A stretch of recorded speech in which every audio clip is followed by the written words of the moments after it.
Right, I thought today was a good day. I really like the spirit guys are bringing into practice. There's still some moments today of things that the finer details we got to clean up. First down, our first day of third downs, introducing some red zone, different looks, different thoughts. But ultimately, I thought the guys competed. I thought they responded throughout the course of practice. Looking at the numbers yesterday, it was one of the best practices, workload and just explosiveness that we've had.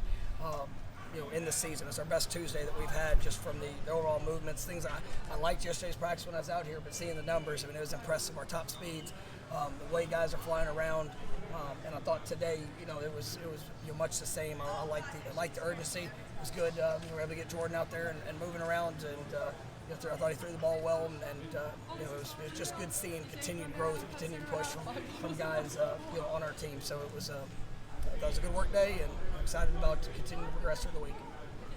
How much of the success do you think is fueled like a really high-spirited practice like Tuesday yesterday? I think when you're willing to invest all that you have into a practice, you bring good energy, you bring work your work ethics at a certain point. Obviously the effort that you're pouring into it, that's going to show up in great ways, because one of the things even through the first 3 games, there's been moments of inconsistency.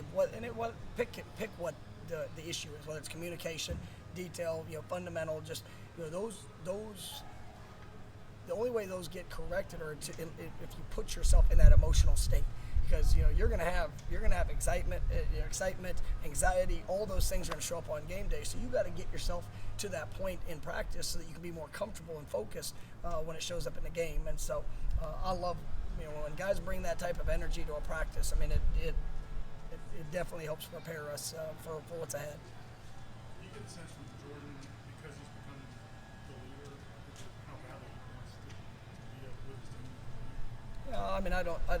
I think it's always been in him. I really do. I think when you care about people, whatever your role is, you want to be there to support them and to be there with them.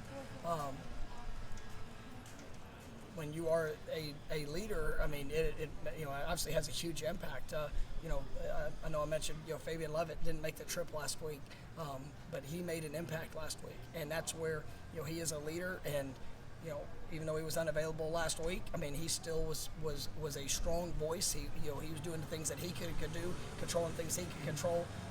Same with Jordan. We talked about the second half, and that's where he never went away.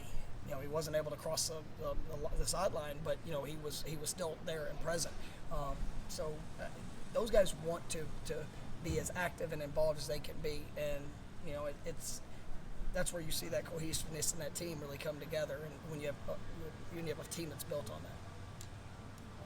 Are accurate passers born or created? Jordan's accuracy just seems to be blossoming and growing today. Yeah, I think he's always had it in him. I think you get comfortable in what you're being asked to do. I think you get comfortable in we're a rhythm-based passing team, and that was when we got here. I've really done nothing to Jordan's upper body throwing motion. There's a couple tips that we'll give here and there, but we set him in rhythm with his feet, and he's an exceptional mover and can do a lot of things. But he is when you see him throwing a rhythm and time, it's special, and I think that's helped build confidence. And then you're going to have the off rhythm throws. You're going to have the times when the playmaker just has to go out there and make plays, and he's got a special talent. How do you think Micah did today? He seemed to make a lot of plays. He did. It's one of the guys that I know I mention him each week, and I think Woody had 1 catch in the game last week. He's been, but he's so consistent in the way he comes to work, and his just his spirit. He wants it all. He's like any good receiver. He wants the ball as much as possible, but whenever the way that he plays without the ball, the way that he practices, the investment, the growth, trying to get better. Today he was great in practice. Obviously got the ball a lot, but it was fun to see him compete, and just he's always wanting to improve, and I love that. And so and I think that's what you see from that receiver position in general, is that we got a lot of competitors. Guys are trying to define and establish their role and increase their role, but they're bringing the work. Last one, or I can leave now. All right, wife walk. See ya.